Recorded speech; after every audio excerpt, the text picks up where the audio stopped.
This is as bad as I've ever saw it. This stuff's depressing here. This is hard to look at for me. That isn't enough to do the crop any good. We're beyond repair on the corn.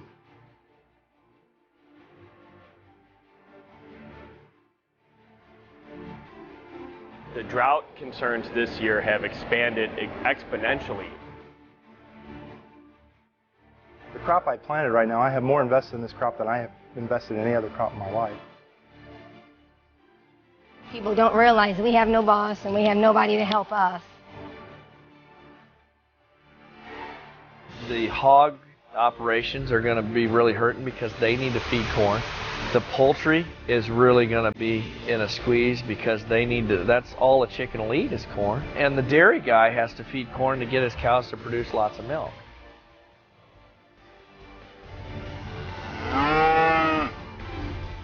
There's a lot of competition for corn now, and there wasn't before.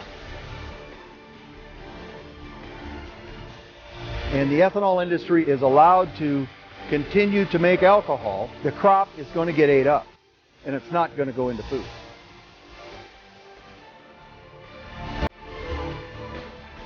We're at the mercy of Mother Nature. Some people ask me why I don't gamble. Well, I gamble every day. That's just the way it is when you farm.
Hello and thanks for joining us. I'm VOA's Food and Agriculture correspondent, Steve Baragona. 2012 has been the warmest year on record and the driest since 1988. Drought stretches across about 2/3 of the country as of October, and it's hit some of the nation's most fertile farmland. And because the U.S. is the world's largest exporter of corn and soybeans, the impacts have been global. The price of these commodities has hit new highs on global exchanges, which has been raising the cost of feeding livestock in particular. In this program, we're going to look at the effects on some American farmers, and we'll also be looking at some new technologies and some old ideas that may help blunt the impact of future droughts. Since the beginning of the crisis, VOA's Kane Faribaugh has been documenting the impacts on some American farmers in the U.S. Midwest. That's the nation's Corn Belt, and we find him now in the state of Illinois. Kane? Thanks, Steve. By early June, no rain and intense heat were already taking a toll on Illinois farmers. Illinois is one of the top corn-producing states in the country. McLean County, Illinois, was one of thousands of counties eventually declared a disaster area by the U.S. Department of Agriculture. But signs of trouble here were already appearing early in the growing season. In this year's record-setting heat, under the hot summer sun, McLean County, Illinois farmer Matt Hughes' crops are wilting. Well, we do have a good root system. It's just nothing going through it. Each day without rain clouds brings new disappointment and worry for Hughes. The crop I planted right now, I have more invested in this crop than I have invested in any other crop in my life. Hughes says that's because with commodity prices at all-time highs, so is the cost of seed and fertilizer. Now, he's watching his potential profits evaporate. This is the one year that can make or break a lot of farmers. June was one of the driest months on record in many parts of the country, depriving corn stalks of much-needed water during pollination. And this is some of the most productive ground in the world. It's not like I'm going to make a choice to not produce it because I think we're going to have a drought. We produce it, we take what we can get. It's kind of waiting to grow again. As old as these plants are, they should be quite a bit taller yet. They should be almost as tall as me. And you can see how stunted they are right now, this time of year.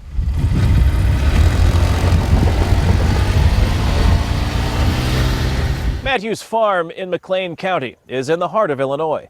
And while it might have seemed bad there, it got worse the farther south you traveled. By early July, the weather had taken its toll on farmer Alan Bowers Jr. and his family, who watched their corn crop disintegrate. This is as bad as I've ever saw it. The corn stalks on his field near Du Bois, Illinois are so dry and brittle, they break up just by touching them. And when you crunch it up, this turns into dust. None of the stalks are producing usable corn. There should have been a silk and an ear starting to shoot out, but right there is what your ear is. Because of the drought, thousands of hectares of his farm are in similar shape. It's very devastating. I mean, you get up in the morning and you think it might be another 13 months before we get a paycheck. The corn and the soybean crop is our paycheck. In mid-July, Bowers made a heart-wrenching decision. Faced with a near total loss of his corn crop, he decided to cut it down. We are making what they call corn silage out of this for the animals, for the cows, and if you wait till it's completely dried up, it won't even make suitable feed for the animals. So we have to do it in a timely fashion before the hot temperatures and winds dries it out anymore and turns it completely to just, you might say, dust. Dust is the consistency of much of Bowers' farmland, exposed to the wind now that the stalks are cut down. It's all just powder like sand, you might say. Some of the only stalks left standing are for crop insurance adjusters to inspect. Alan Bowers and his wife Lori are hoping for a modest insurance settlement just so they can make ends meet until next year. People don't realize we have no boss and we have nobody to help us. And it's tough. You have to work together. You have to work with a husband and a wife and family, and together try to work through it. The remaining land on the Bowers farm is filled with soybeans. The outlook for production is just as grim. And this year I don't think there's going to be anything much to harvest at all. Lori's husband Alan says if next year is anything like the present, he isn't sure the farm that has been in his family for 4 generations can survive. It will be probably 5 times as challenging as what it is this year. The challenges of harvesting drought-damaged corn was already evident to farmer Bruce Nation by late August. He was already in his fields in Taylorville, Illinois, harvesting mostly heartache. Yeah, this stuff's depressing here. This is hard to look at for me. Most of the ears of corn that managed to grow in his fields are much smaller than normal because of the drought. Smaller corn means less to sell, which cuts into Nation's bottom line. Probably, I don't know, maybe 30 kernels on that whole thing. That's what we're up again. Again, watch your moisture running. Nation was also up against the risk that comes with planting and growing when the costs for seed and fertilizer are at all-time highs. We're at the mercy of Mother Nature. It's just, some people ask me why I don't gamble. Well, I gamble every day. That's just the way it is when you farm. As he takes to the fields to harvest, this year about a month ahead of schedule because of the drought, Nation is watching that gamble in real time. Thanks to an internet connection in his tractor, he keeps a close watch on the rapidly changing price for his corn and soybeans. I watch him every day. I have a consultant that helps me on my marketing. He watches it every hour. Commodity traders on the floor of the Chicago Board of Trade are also keeping close watch over the rapidly changing prices, including GrainAnalyst.com's Matthew Pierce. The drought concerns this year have expanded exponentially as we've approached harvest, and some of the pro-farmer numbers that we've seen recently have shown much more damage than was even expected. Pierce says the outlook for both corn and soybeans gets worse by the day and has global implications. The U.S. exportable surplus is dwindling by the day, and China, Japan, South Korea, and Mexico are going to be most directly affected by that. We're at all-time level highs on corn and soybeans. That really hurts everything over the long haul. You know, everybody's going to feel this effect, including nation's neighbors. But despite all he faces, Bruce Nation will not call this year's drought a disaster. I wouldn't say a disaster, I would say a setback. It's going to set everybody back a little bit. But, you know, the farmer has got a heck of a human spirit to him, and he's going to keep right on plugging. Next up are his soybeans. With a little more help from Mother Nature in the form of rain, that gamble might pay off for Bruce Nation.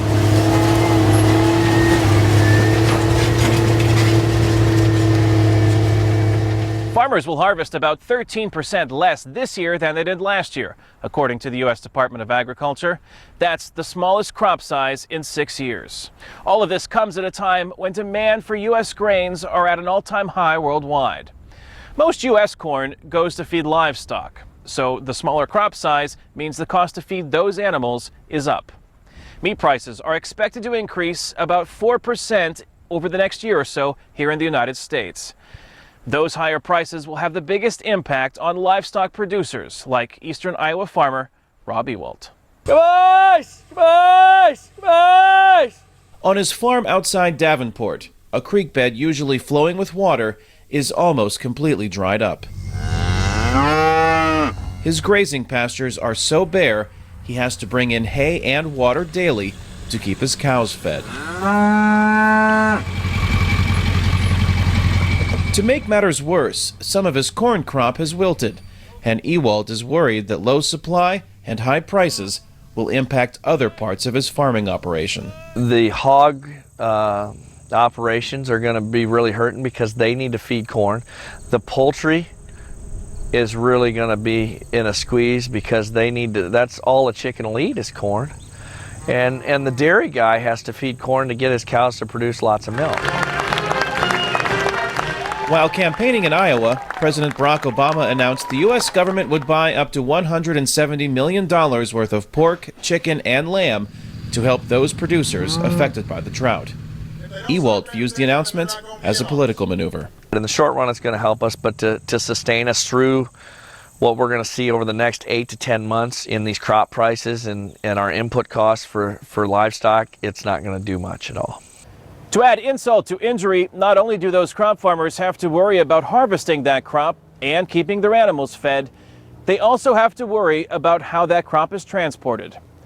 The lack of rain this summer throughout the Midwest United States dried up lakes and rivers, including the Mississippi River, one of the longest and most economically important waterways in the United States. The Mississippi River is a major route for transporting corn and soybeans to larger ports who send those commodities around the world.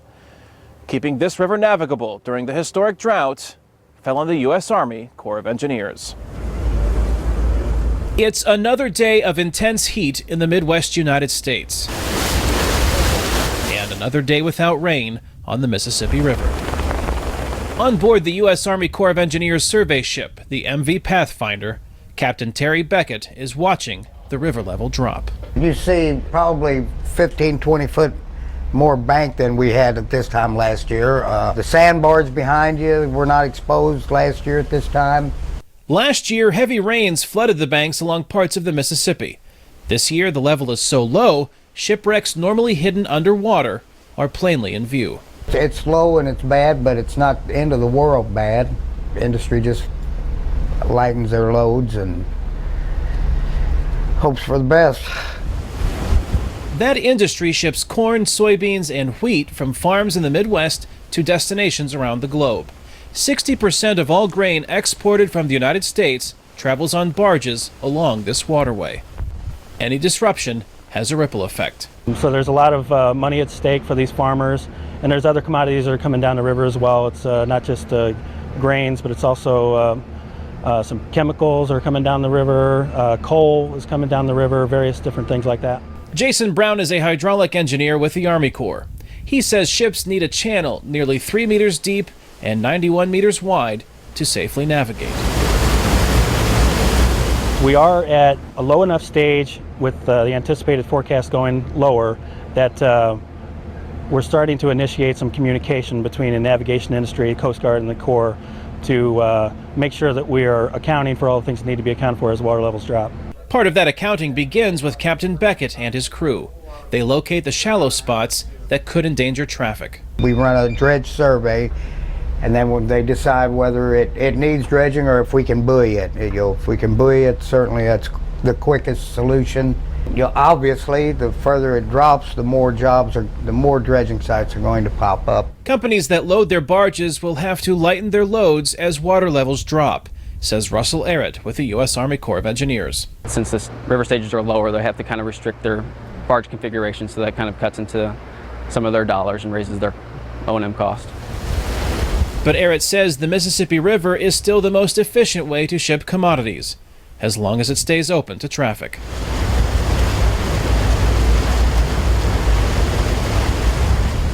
As farmers watched the skies and the river levels this year, they also watched a relatively new player in the corn market. The production of ethanol fuel for cars now consumes at least a quarter of the U.S. corn crop. That's been a boon for rural towns like Galva, Iowa. But this year's drought has rekindled the fight between fuel and food. There has been a corn boom in rural Iowa, in America's heartland. In corn farming towns like Galva that had been shrinking for decades, new homes are being built. A new 400-seat performing arts center opened at the local school, and farmers like Alan Bennett are buying new equipment. This is my new combine. One big factor boosting the local economy is just down the hill from Bennett's corn and soybean fields. Quad County Corn Processors turns his harvest into ethanol fuel. There's 3 ethanol plants within easy driving distance of here, and there's a lot of competition for corn now, and there wasn't before. In 2005, Congress passed a law requiring ethanol in U.S. gasoline. One reason was to produce more fuel at home, says Quad County manager Delane Johnson. As we have domestically produced products, we have less dependency on the Middle East, where we obviously have spent money trying to defend that area. Use of domestically produced ethanol has grown as government requirements have increased. Now, at least a quarter of the U.S. corn crop is turned into fuel. Economists say that is one reason the price of corn is triple what it was before 2005. Bill Tenninger grows corn 100 kilometers away in Lamars, Iowa. But he also feeds corn to his pigs. He supports ethanol to a point. It's been overdone, which creates a huge animal consuming that we have to compete with. Pigs, cattle, and chickens are competing with that other corn-consuming animal, ethanol, like never before, as this year's drought dramatically cuts the corn supply. Corn prices have set a new record. The livestock industry is facing big cost increases, and some meat producers may go out of business. So the industry is asking Congress to waive the law that requires ethanol in gasoline. If we do not waive that standard, and the ethanol industry is allowed to continue to make alcohol, the crop is going to get ate up, and it's not going to go into food. Tenninger says the cost of food will go up, hurting consumers already struggling in a slow economy. But farmer Alan Bennett says waiving the law would be a blow to his town and to consumers as well. It could bankrupt the ethanol plant. It's a huge deal. This country relies on ethanol for 10% of its fuel supply. Ethanol is good for America. Bill Tenninger agrees, but he says this year's drought has made him think differently. I have not been one of these that have really argued the food versus fuel argument, but yet in the end, maybe it does come down to that. This year's extreme drought and the tough choices it forces may be a look into the future on a warming planet. Scientists expect more extreme weather with climate change. Coping with those changes is one of agriculture's biggest challenges for the 21st century. Some are looking for answers in biotechnology. The seed company Monsanto expects to be the first on the market with genetically engineered varieties better able to cope with dry weather. But some are saying don't expect too much. Bruce Troutman's cornfields near Sutton, Nebraska have received about a third less rainfall than normal this year. This morning's sprinkles will not help much. That isn't enough to do the crop any good. We're beyond repair on the corn.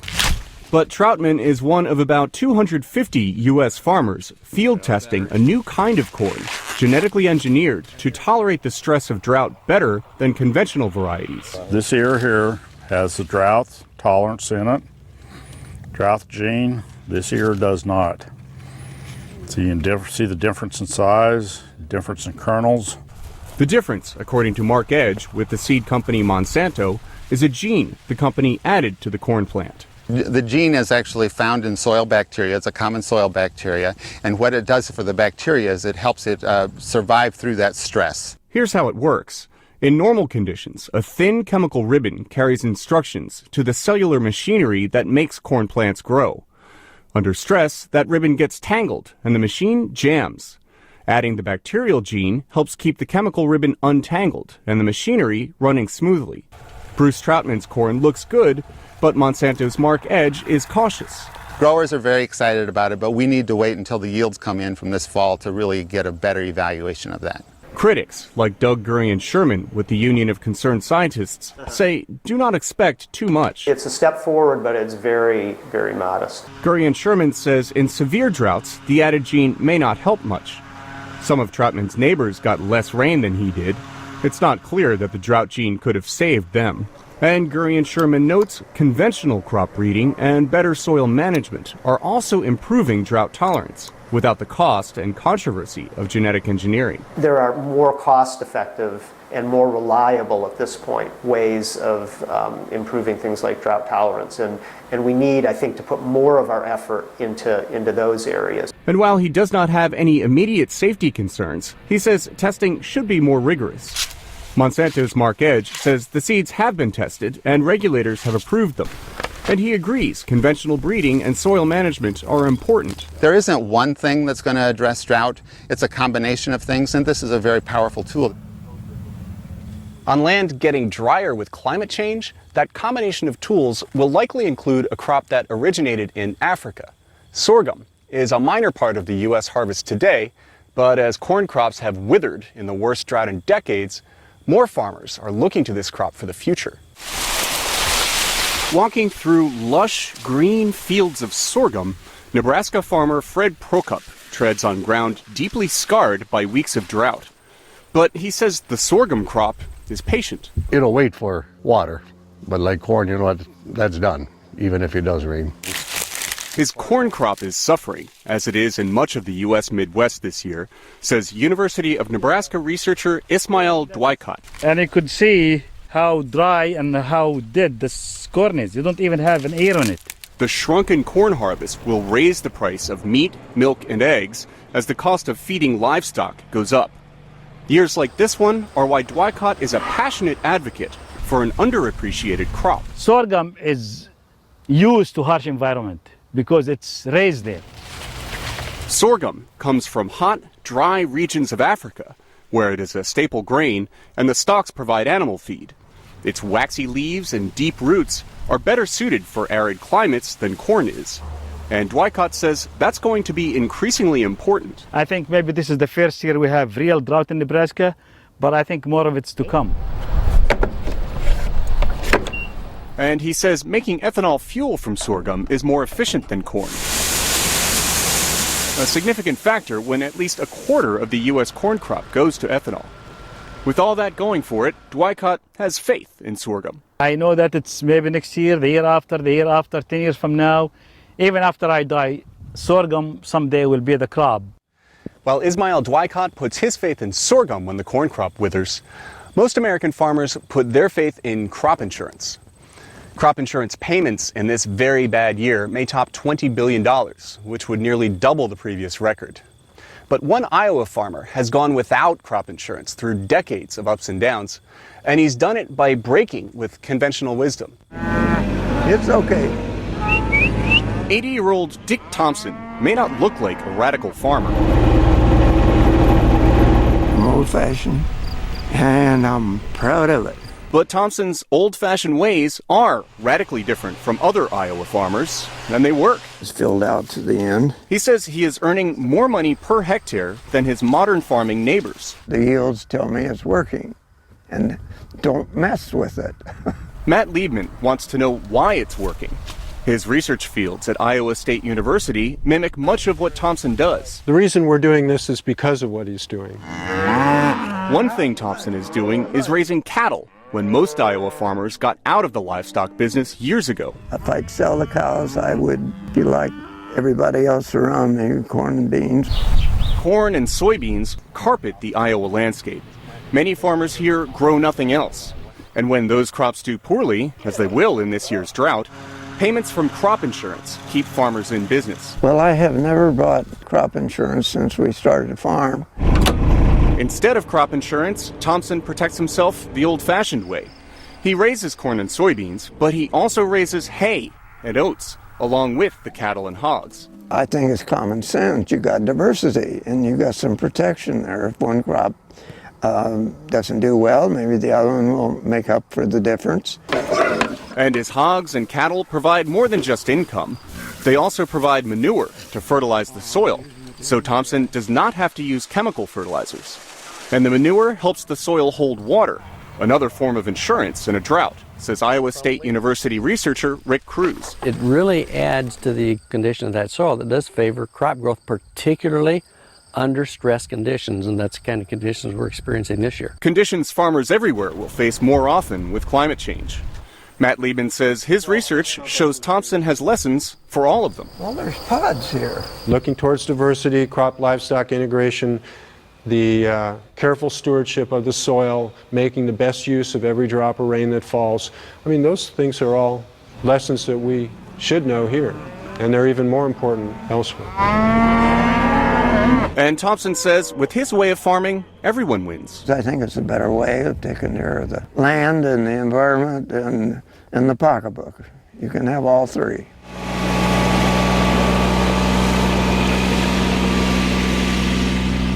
Consumers' pocketbooks will feel the impacts of this year's historic drought, especially as the price of meat goes up in the coming months. It will take a large harvest in the southern hemisphere to replenish the depleted grain supplies. But in a world where the demand for food crops is soaring with increasing population and increasing prosperity, many experts do not expect the prices to return to where they were just a few years ago. That's good news for farmers when they have a crop to sell. But those high prices raise the cost of everything else it takes to grow that crop. Rent on farmland is up. So is the cost of fertilizer to make the most of that land. So farmers preparing next year's crops already expect a more costly harvest. One thing they can't expect is the weather. But one thing they're hoping for much more of next year is rain. For Steve Baragona in Washington, I'm Kane Fairbaugh in Illinois. Thanks for joining us.